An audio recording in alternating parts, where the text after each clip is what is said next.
Okay, I'm gonna try this out. Okay, that's not bad. Put a mic in the front of my mouth. So, first, before we get into the work, just a few things. Quickly, I'll say, as Tara mentioned, I've been coming here for many years, actually a lot longer than she thinks.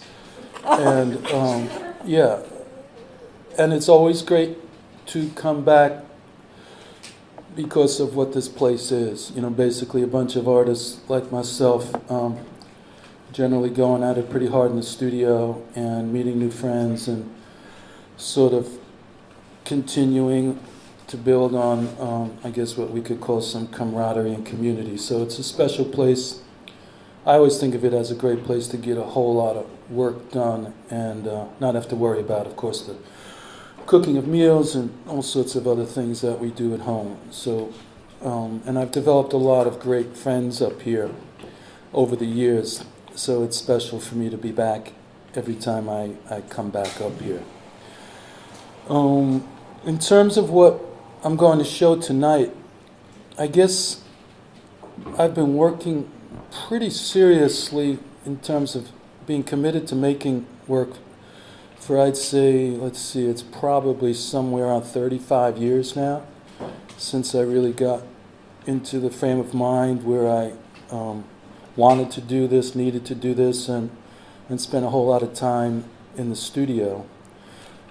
And I've done, which is safe to say for anyone doing anything that long, a lot of work, but also a lot of things that have shifted in their appearance.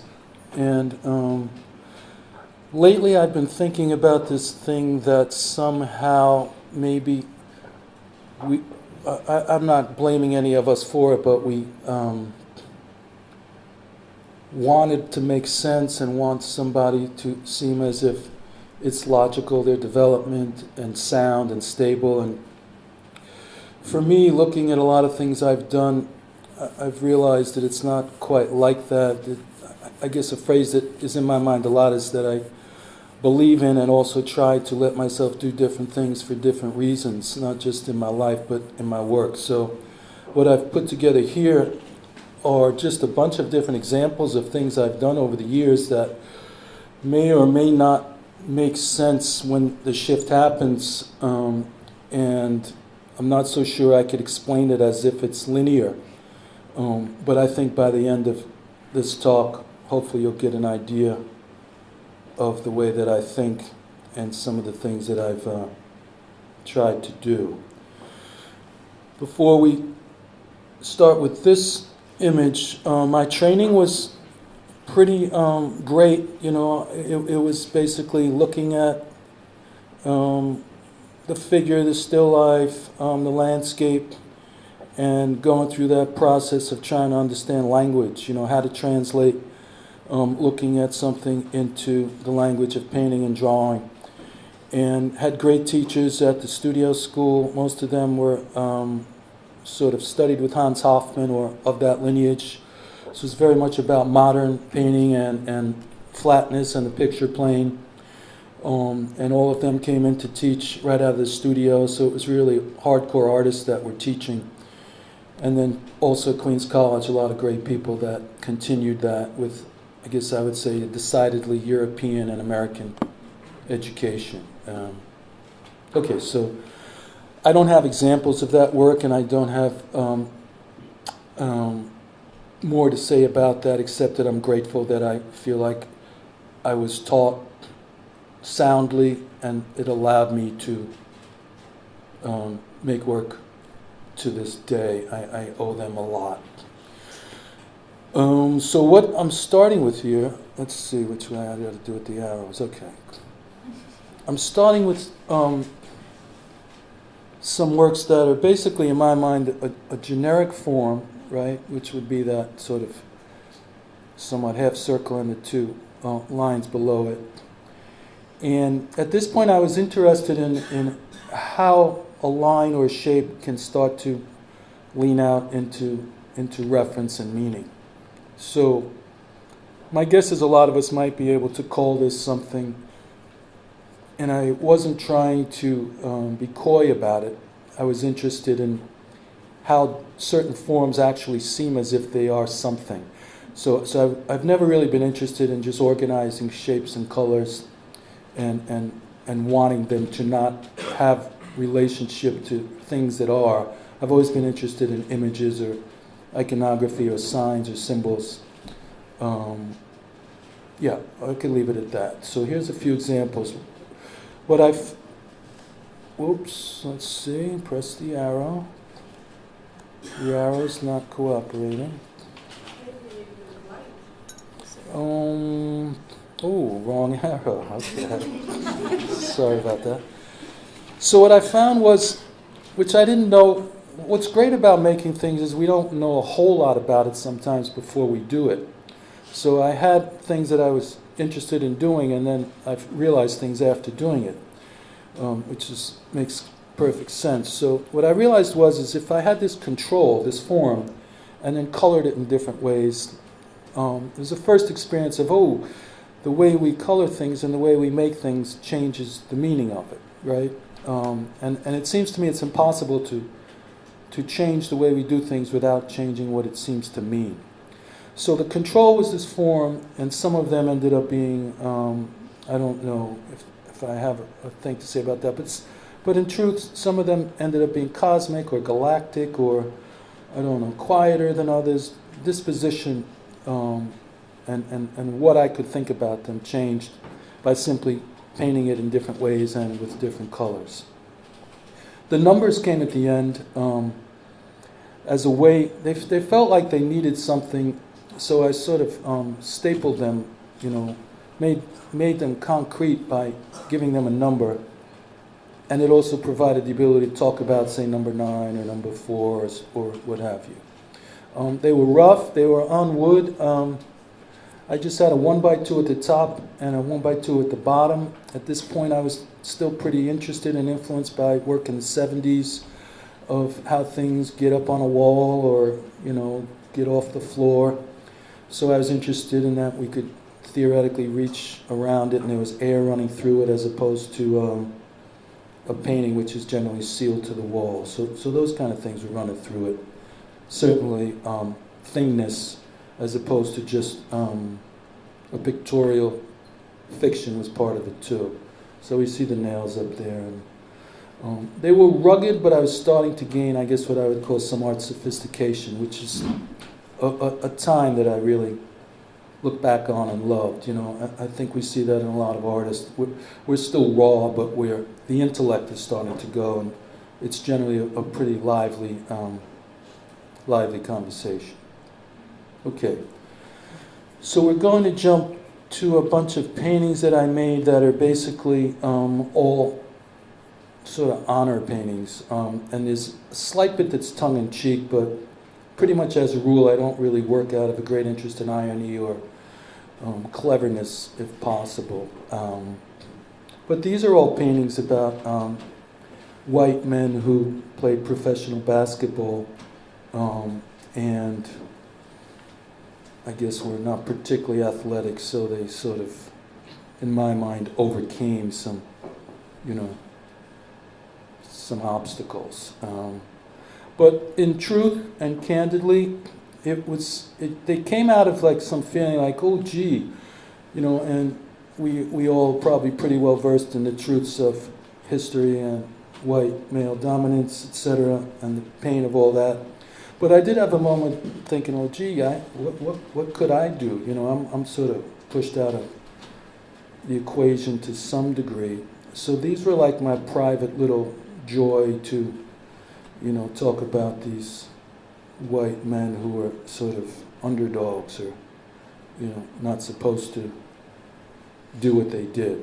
So there's probably more to say, but the big question is who gets to speak about what, right? Who's asked to speak, about what kinds of issues, who on some unspoken level collectively is allowed to speak about what. So that's a huge dynamic conversation, but these have something to do with all that,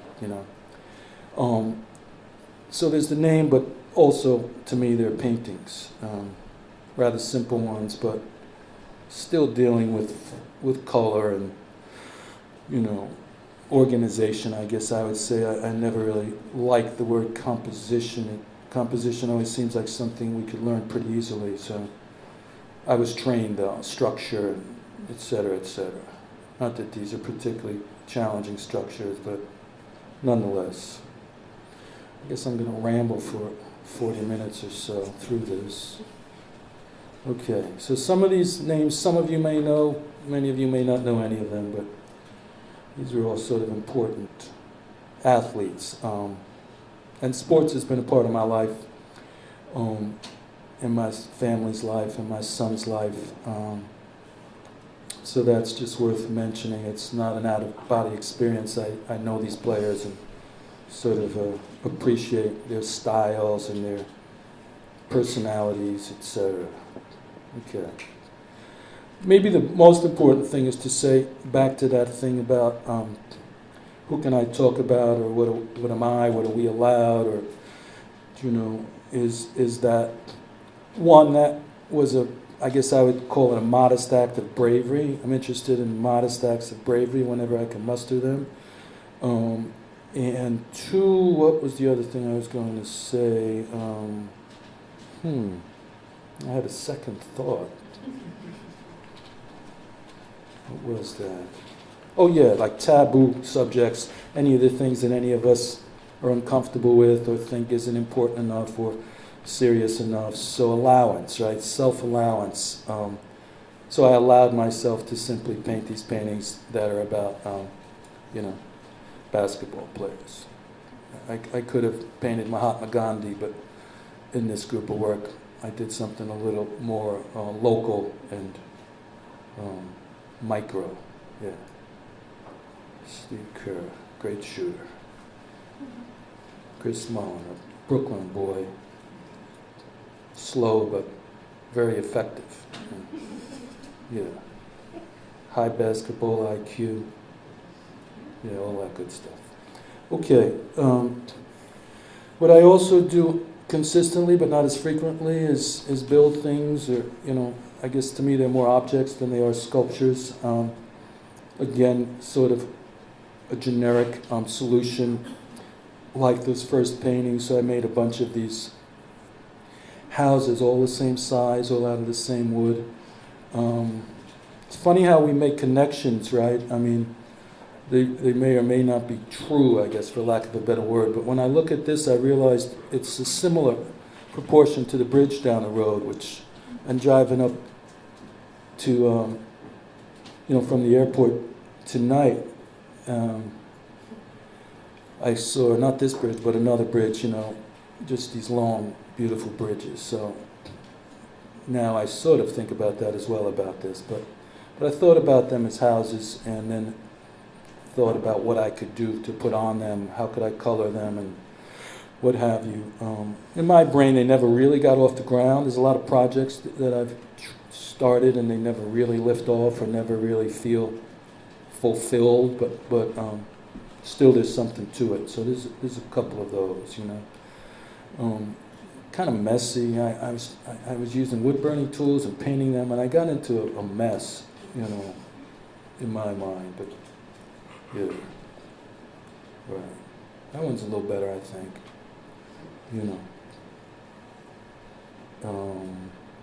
Yeah. These are more recent. Let's see how many. Yeah, I have a few of these.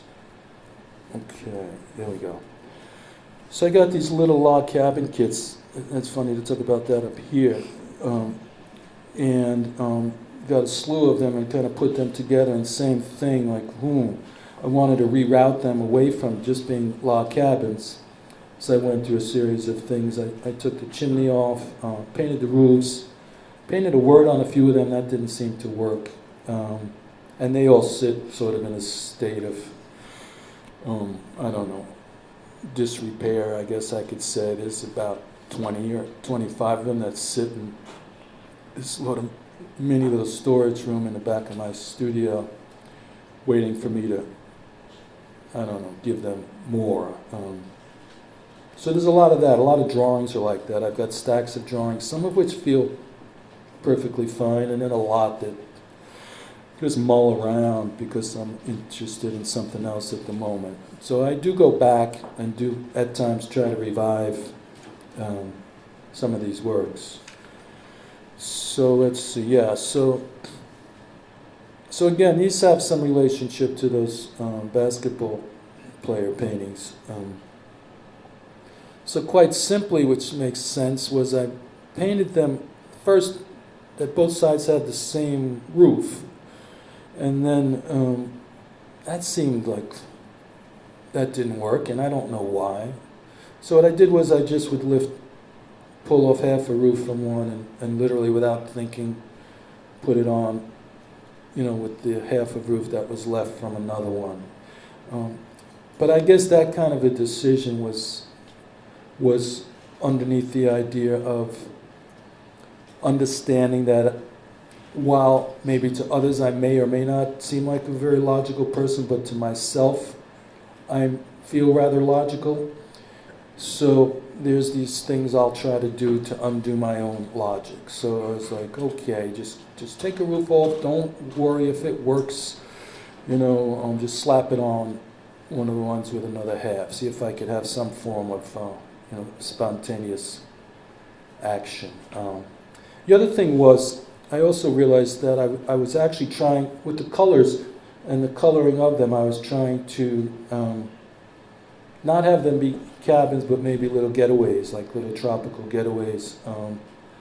Spending most of my life in New York City, the idea of, which probably will never happen, and that's fine, unfortunate, but the idea of, will I get that chapter? I'm at the point in my life where I'm wondering whether I'll get another chapter that's very different from the chapter I've been living, Will the wife and I go to some quiet place and be around the water and, like really check out and become like really peaceful and coast into, the inevitable, So anyway, so I wanted these to have some, this one not so much, but in general I wanted them to have some flavor that was quasi-tropical. Yeah, upbeat.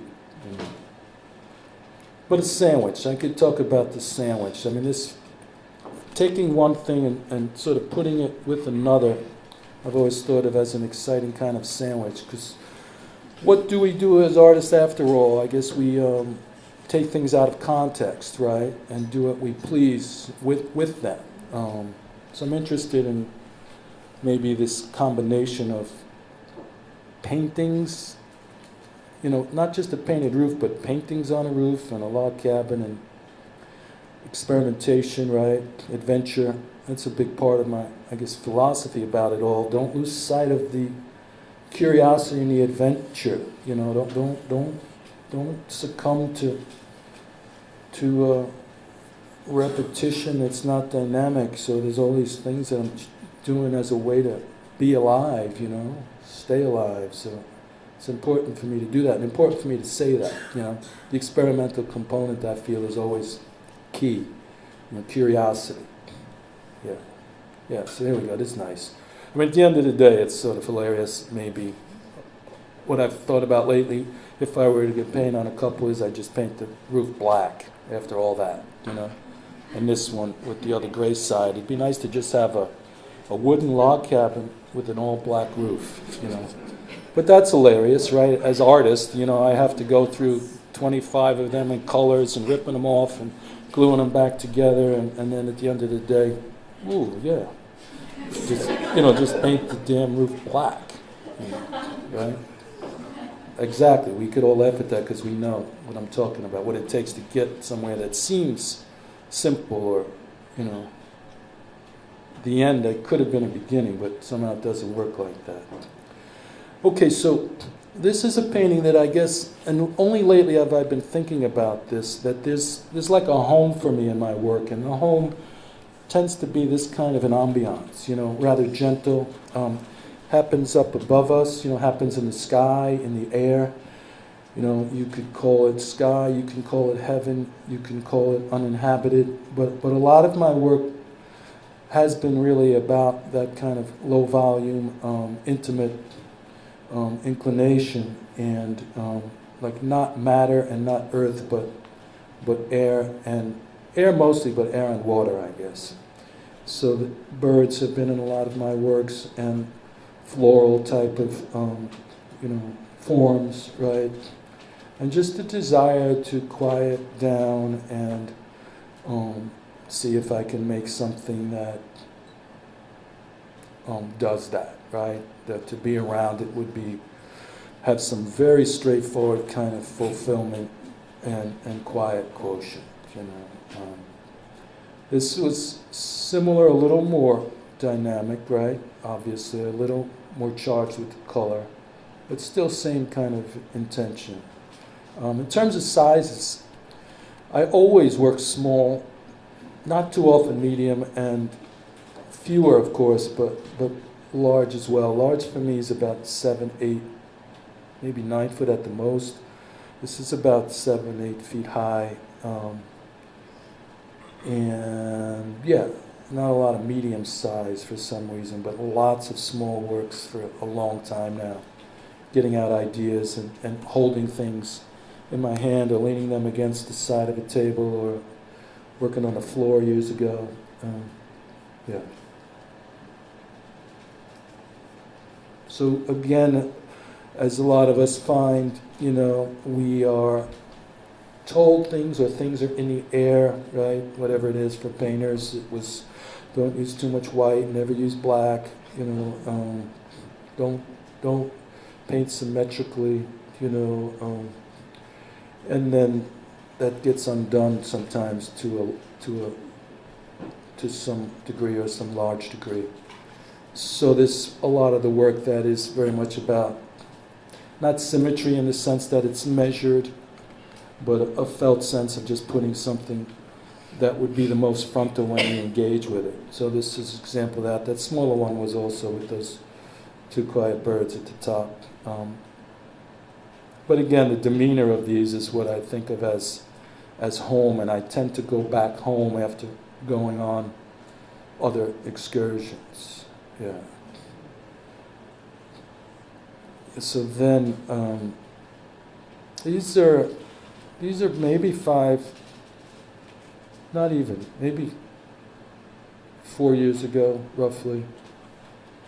So these obviously incorporated devices, this very simple one-point perspective device that will lead us down towards, I guess to me, that place or that goal, A lot of the themes underneath it all, and again, I'm not showing you a lot of the works that are related to this, but a lot of the themes for me really do have to do with very basic things that we all are probably looking at. How do I do better? How do I be better? How do I handle things? How do I find calm amidst, the madness that we're all surrounded by?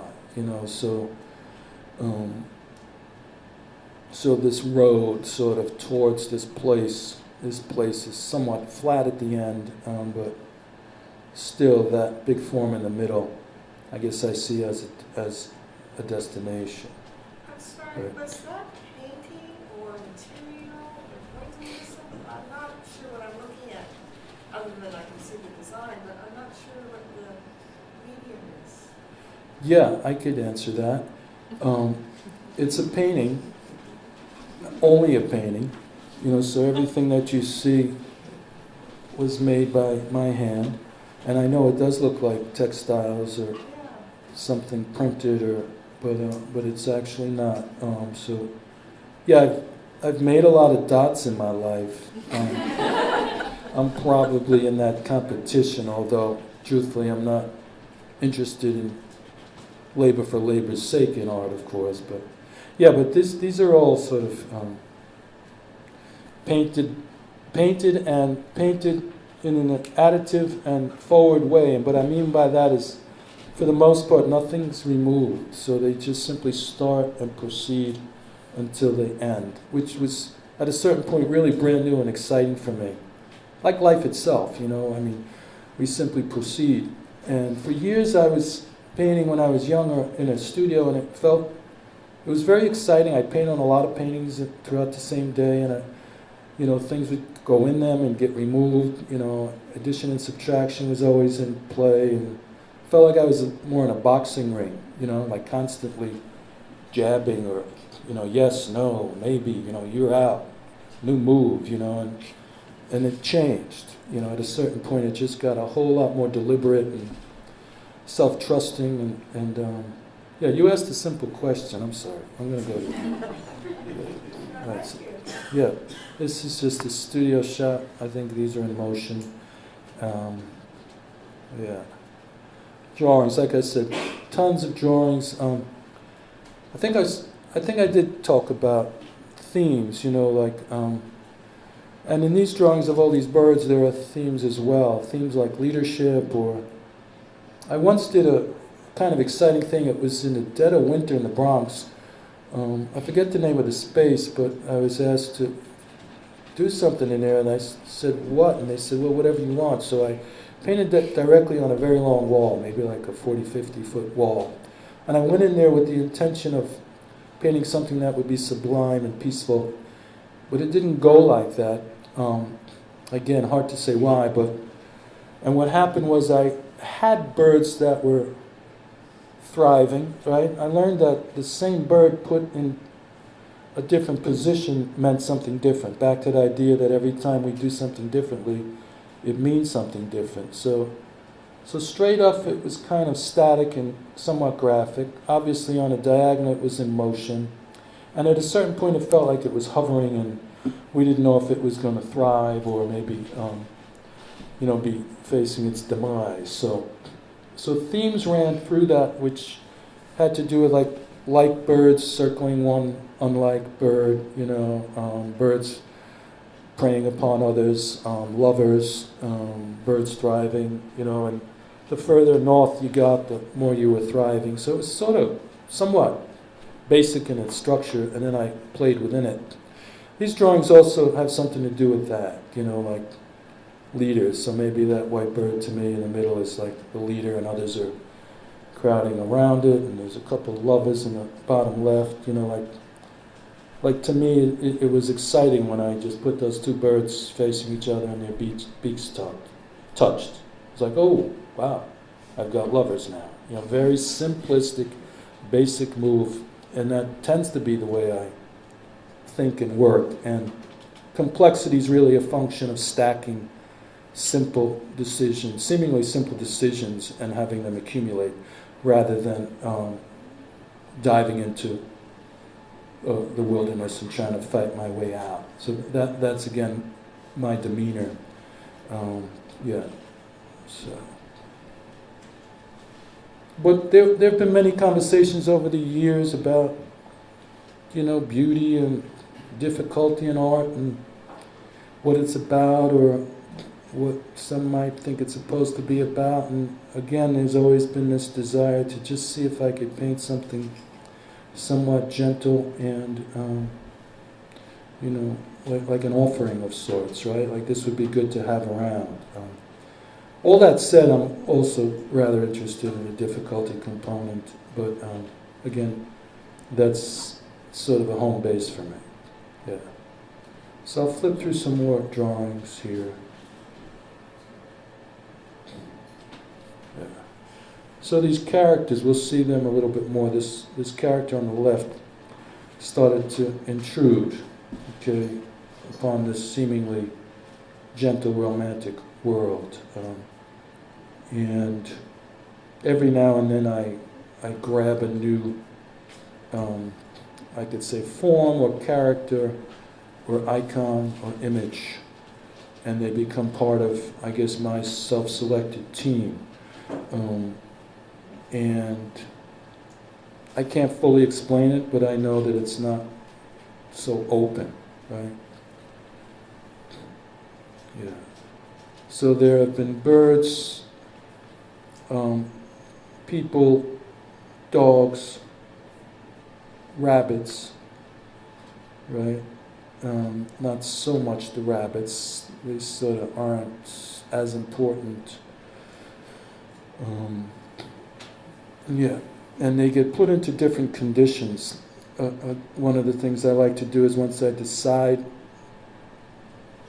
about an interest, I'll try to put it through my version of its paces. These are some more drawings, though. It's made-up birds as opposed to that generic bird. Yeah, it's just another drawing. Yeah. Without a plan. Started to draw, and these came out of me. It's kind of interesting. Yeah. And I guess this guy's blasting off, or, you know. It's like he's ready for a flight. Yeah. And what size are these? Well, these particular ones are sort of, modest. Yeah. 16 inches or so, maybe. Yeah. Okay, so here are some paintings, small paintings, and this was when, these were actually kind of difficult for me to allow myself to paint, and that, this doesn't happen maybe as frequently as it could. I was going to say as it should, but as it could. But these were kind of tough, painting some of these images and throwing them in my work. It wasn't that they were new or could be called, I don't know, cartoons or weird. It was that for me they did have some, despite what they look like and many of the ways people could respond to them, for me they were like a psychological kind of dumping, that I thought about when I started them, and then I had a little chat with myself, nonverbal, so don't worry, but I had a little chat with myself that was like, yeah, no, you gotta just move with these, and again, allow them, and don't be afraid, right? So fears, what we do with our fear is always kind of interesting. So here's a bunch of these, right? And they vary. This one pretty pleasant, but yeah. So I mean, things again, like there's something awkward about these two birds, kind of checking each other out. And there's something interesting that they look pretty much exactly the same,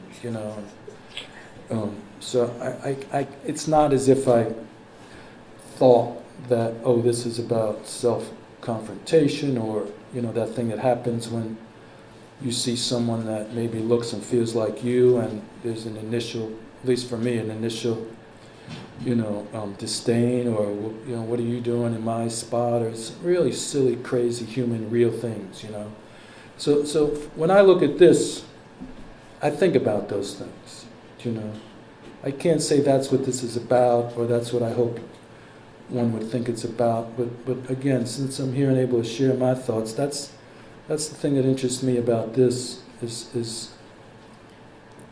maybe they should be familiar with each other, because they look exactly alike, but yeah, I'll leave it at that. You probably get what I mean, right. So there were fences, right? Again, for me, it's interesting what side of the fence we're on, so some of the paintings had congestion on the other side of the fence. We become the person obviously looking at them on the other side of the fence. They're always looking at us, right? And then sometimes there's somebody in between us and them on the close side of the fence. So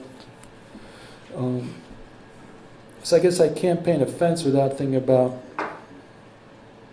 not just a fence as a divider physically, but ways we might understand that. Yeah. Okay. Yeah. Those two on the right and left, those two red, I don't even know what to call them still. No word really works for them. But they feel like protectors, we've got to get through them to get to that other side, dog as well. So again, probably would understand. The same thing here, you know. I want to get out there with the ducks, with the proud ducks, you know, the family of ducks, but I got to get through these two sort of somewhat odd, you know, protectors to get there, right? Yeah. Right.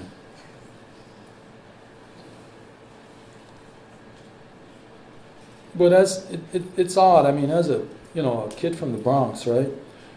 You know, these are my version of lots of things. You know, trying to all that would be in there, but also there's forces I can't explain. Whatever words we'd use for that. You know, unusual, cosmic. You know, spirited, spiritual, romantic. All that good, juicy stuff, which I just refuse to not allow, you know, and there's a whole bunch of us. We could say, I mean, I don't want to simplify it, but we could say maybe we come together in a place like this, you know, with certain kinds, to some degree, of shared values, you know. Yeah. So I'll keep moving here.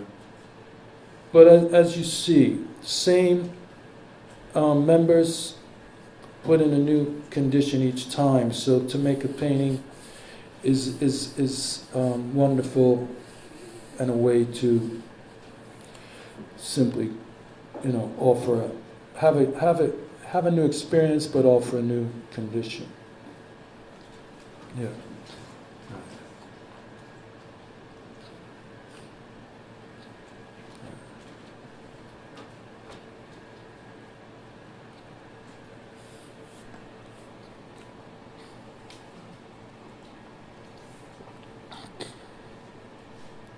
Yeah, there's one of the rabbit in between us and them. So we're looking at the rabbit, looking at them, and they're looking back at the rabbit, and who knows, maybe they're even looking at us. Why? I couldn't really tell you. You know. And again, simple thing. Rabbit without eyes, you're looking at the back of the rabbit. Right? So this is the kind of genius that I'm sort of dealing with on a daily basis.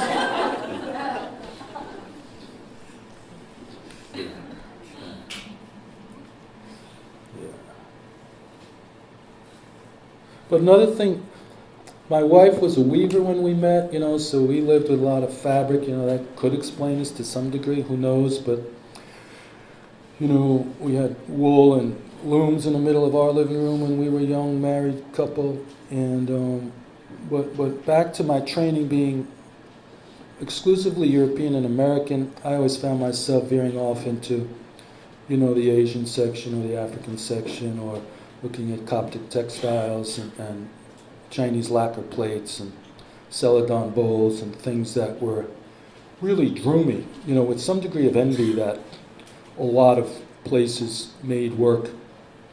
You know, I guess I think of it in deference, right? They would defer to the gods or nature, or make work about rain and things like that. So I was drawn not only to that content, but also the way a lot of things got made. So I think that's in a lot of the things that I do. Yeah, so here's some, I guess we could call them portraits. Yeah. So that little touch of the head, you know, for me does a little something, right? You know, has some resonance. Yeah. They're painted rather thinly, you know. So, again, in terms of how things have moved, earlier on they were much more, I guess we could say, expressive, and had to do with some bravura approach, you know. Here I made my mark, but I got away from that, you know. I guess in retrospect, I wasn't really as interested in the work being about me, you know, although it could never not be tied to me. But I'm interested in, like, facilitating and trying to get out of the way, and not having works of art point back to the maker, but point to what they're concerned with or interested in. Yeah.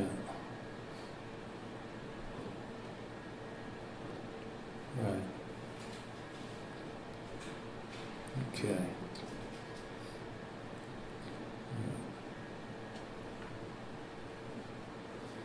Moving right along.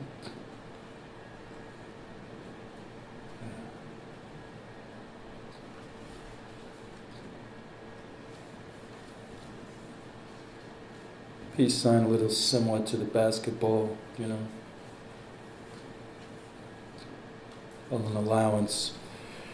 Yeah.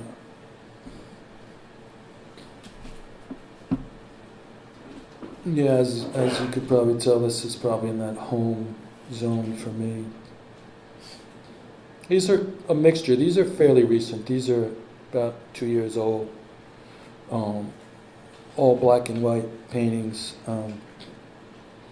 And quiet, but have some of the same characters as those colored ones did. I hadn't painted a lot of black and white paintings in many, many, many years. So it's very exciting to jump back into that. This one's mildly inhabited by that bird that's sort of embedded into that big tree-like form. A lot of them are inhabited, and then some of them are uninhabited. Just getting back to a version of landscape or sky. Yeah, like this one.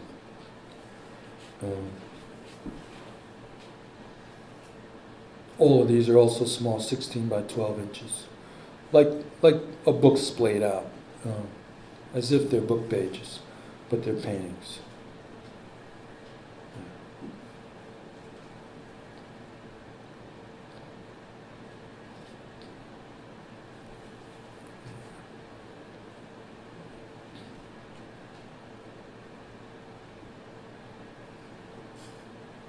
Yeah, some of these figures are on sticks as if they're placards, you know, that we could walk around, you know.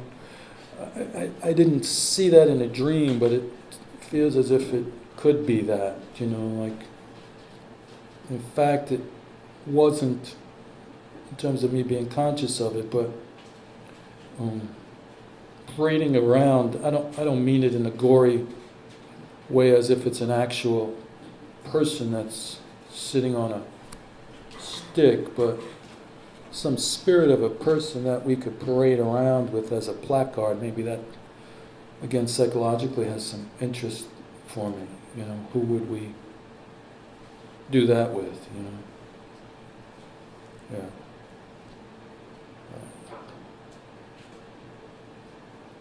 Okay. Let's keep going. So there's a lot of these.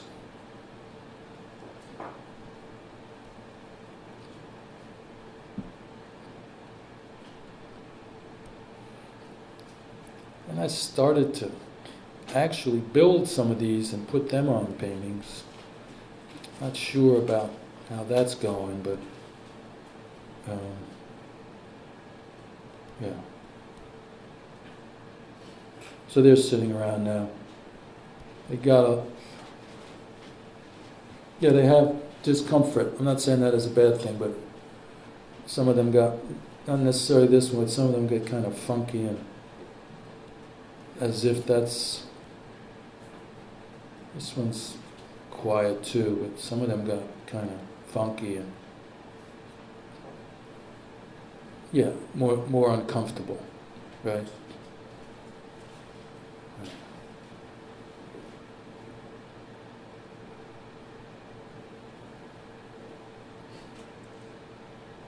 Is that still paint, that character? It's all paint except for that big white character that's in the sculptor mold, you know, basically a glorified paper mache. But I was starting to do a lot of casting, which we'll see in a minute, back to some objects. And these were kind of the beginnings. I've made this guy out of steel and plaster and sculptor mold and resin and I don't know, all sorts of materials, and then I had them sitting around, and then a moment came where I just kind of adhered some of them onto a painting. Yeah. So that's the insulation, right, that I sprayed into a mold. Yeah. It's a muscular rabbit. You know, weird.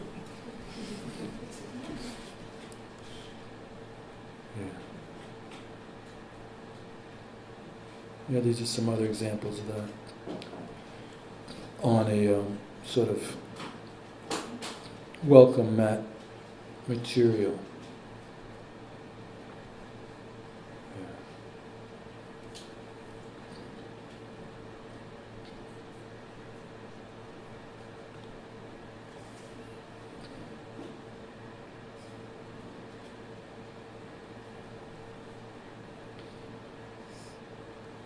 Okay.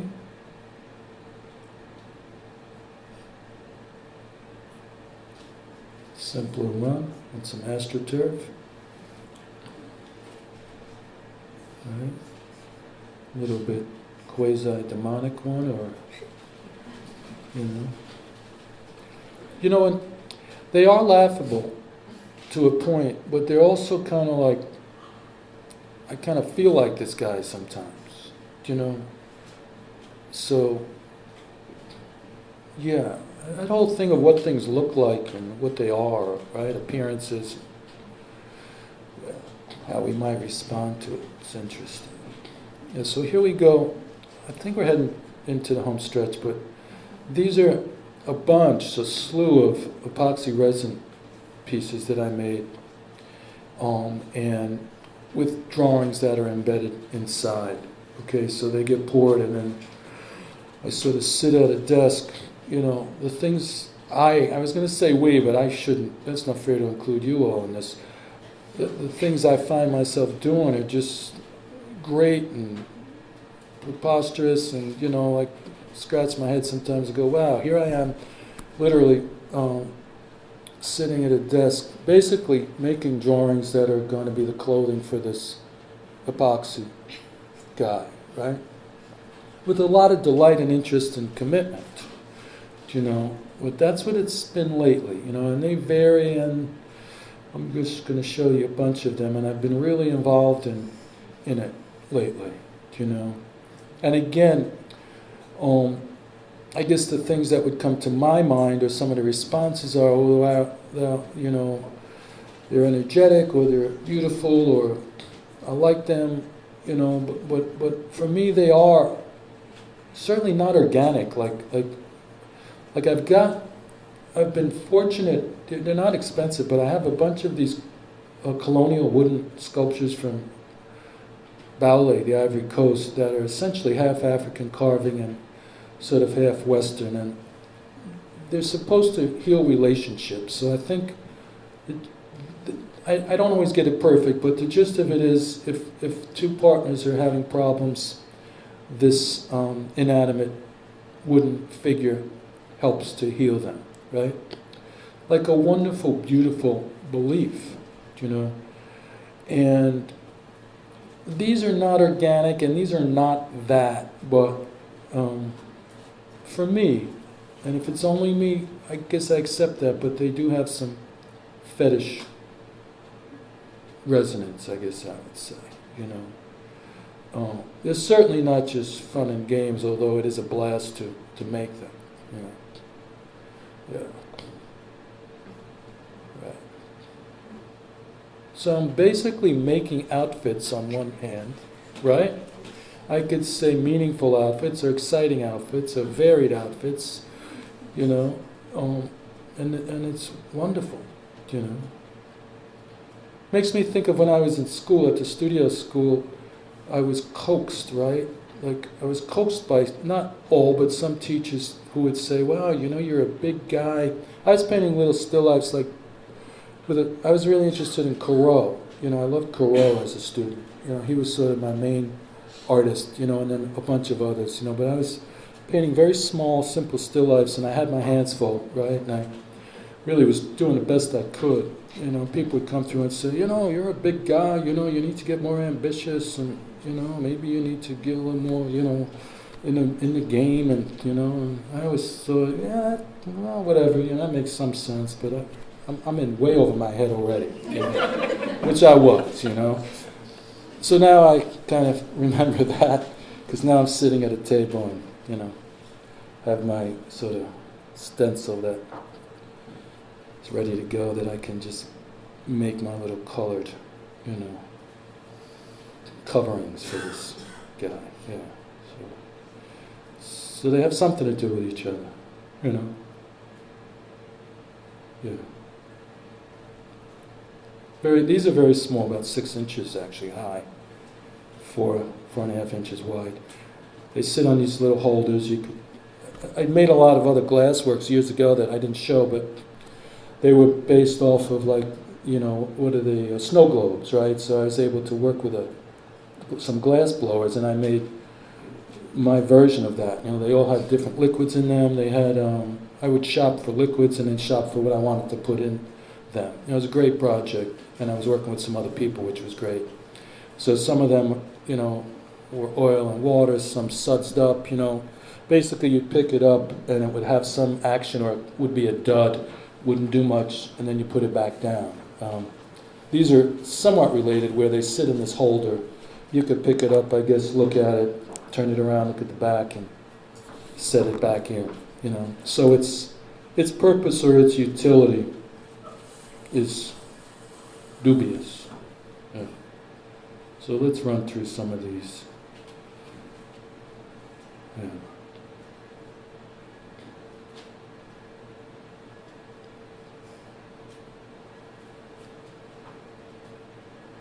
Yeah, that's like a summer. To me, that's about summer.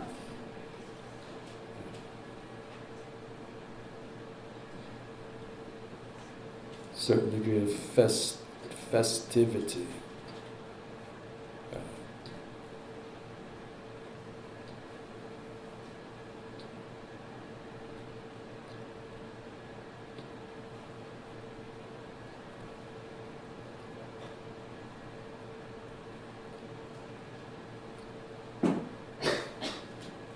I'm always trying to make the work I really want to make, you know, which to me is really hard. I think it's really hard to make the work we really want to make. It sounds like, wow, what are you talking about? Of course I make the work I want to make.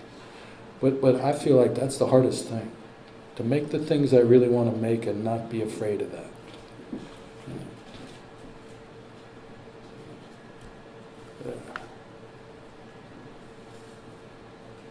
This was just set up to take a picture of just the range of molds and, you know, right, yeah. Yeah, that's actually not, this is funny, it should be, but it's not a work of art, but I should say it is and accept that, but because I made it strictly for utility, to use to cut out some clay, you know, roll out a, what's that word, you know, a slab of clay, and use it as a cutter, but when I put the handle on there, it's like, what a nice thing, you know, like some form of a branding iron or something, you know, just it's a nice, for me, tool, yeah. Nice tool. I think that's it. So thanks for listening. If there's any questions, I'll do my best to answer them. I look forward to meeting you all in the next several days. And that's it. Thanks a lot. Appreciate it.